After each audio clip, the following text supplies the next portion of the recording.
Hey everyone, we are going through this book study, The Third Option, and I am really excited to talk to you all today.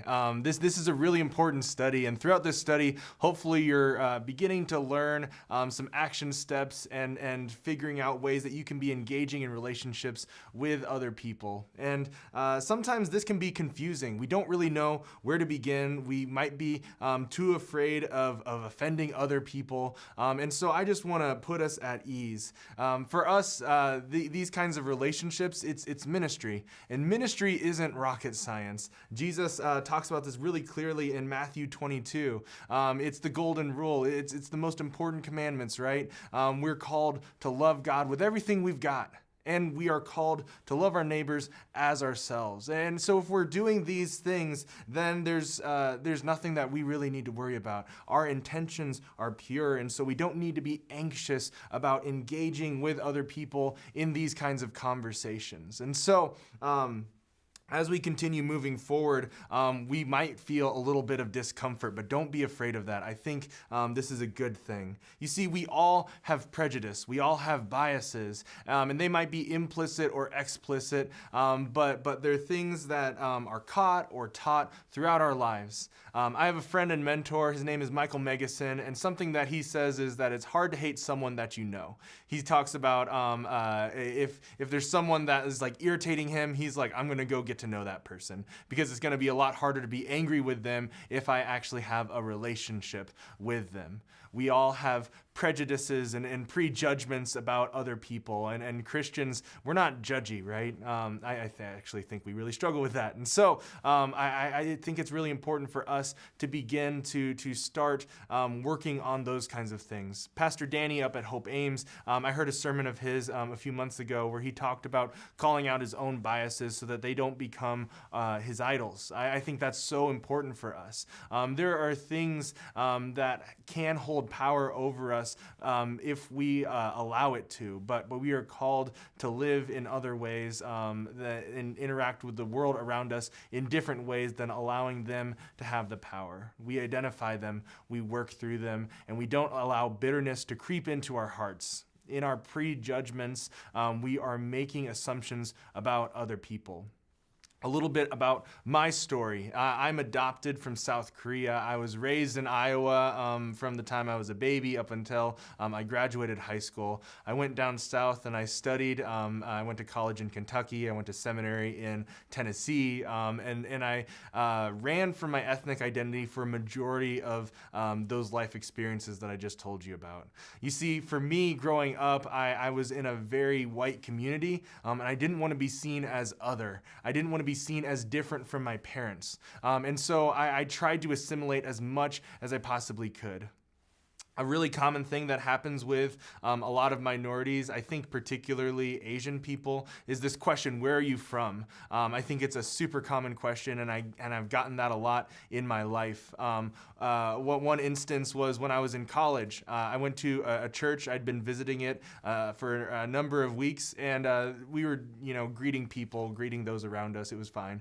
And there was this woman who was introducing herself, and she asked me, "So where are you from?" And I'm like, I go to the university just down the road. And she was like, no, where are you from? And I'm like, I'm from Iowa. And she's like, no, where are you from? And I'm like, okay, I'm from South Korea. And she's like, oh, I thought so. And starts talking about how her daughter has adopted a baby from South Korea. And so all of that's great. That's fine. But still, it's showing me that I don't belong. And so I think that's just one small story that happens a lot with a lot of different people, especially people of color. And so these kinds of experiences, they really plagued my mental health. I really struggled with my identity and discerning who am I, who has God called and created me to be. I ran from my ethnic identity, and in doing so, I created defense mechanisms. I started trying to mind read. I started trying to think 5 steps ahead as a way to find the path that leads to the least amount of pain. But running from real or perceived assumptions that others had about me only led to me beginning to allow prejudice and bias start to dwell within me. And so I think it's really important for us to call those things out so that we can be working on those and moving forward. I think sometimes when we think about moving forward, it's really hard to know where to begin because it seems so big, it seems so vast. I think about like 5 action steps that we can take. They're pretty easy, and I hope that it kind of helps give you some kind of guidance in what it looks like to move forward.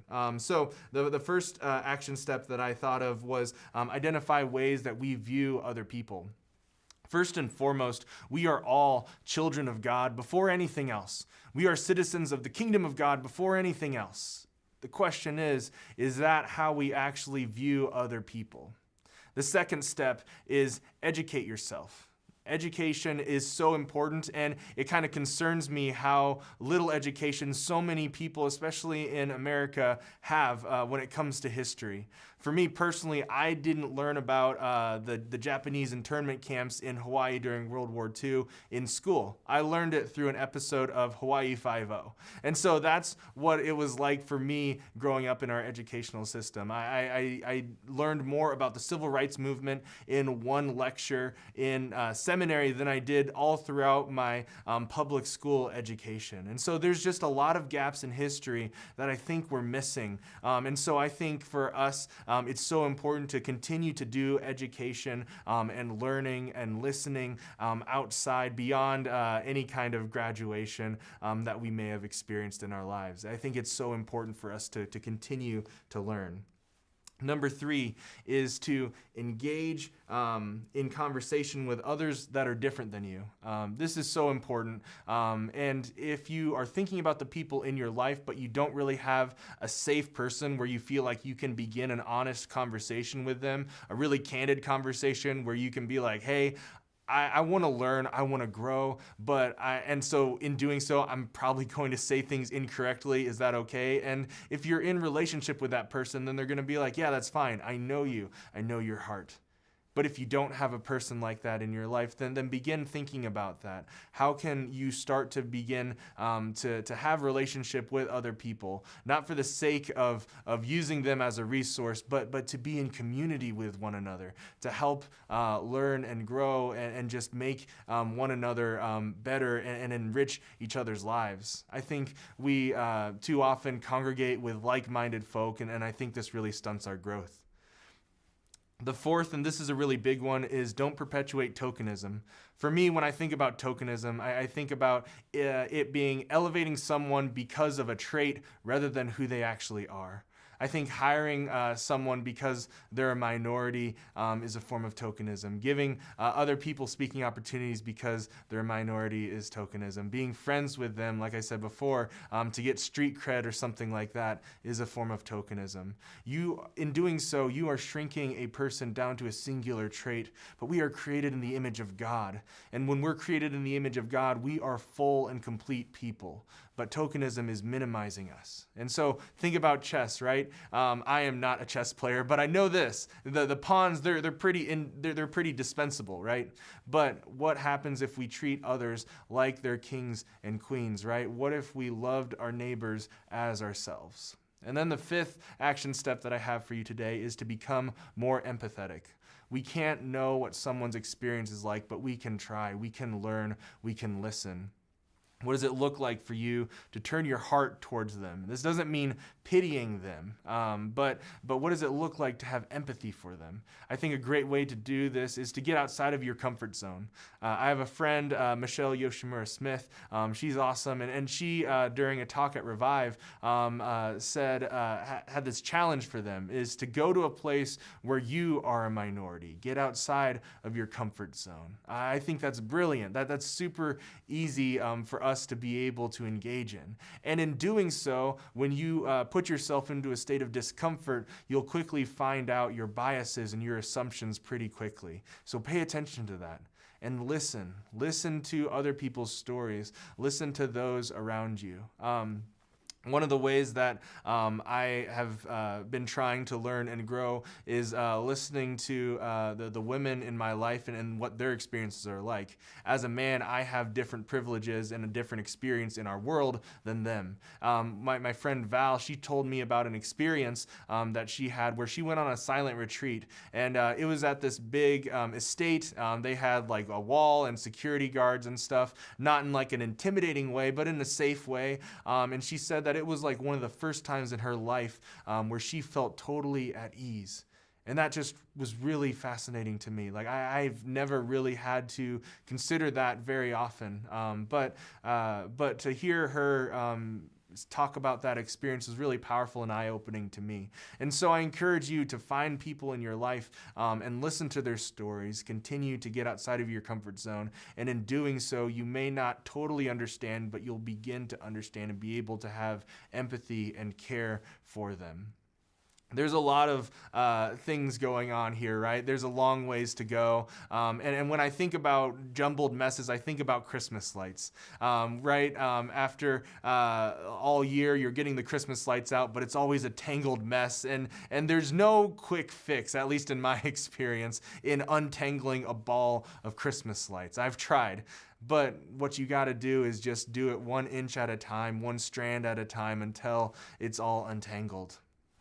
I think that's how it is in messy situations, and I think talking about racial reconciliation is one of those kinds of topics. After decades of history, in order for us to find a path forward, it has to become untangled, and this happens with time. It's not a quick process. It's not a quick fix. Sometimes it might seem impossible. Sometimes we might just want to quit, because what's the point?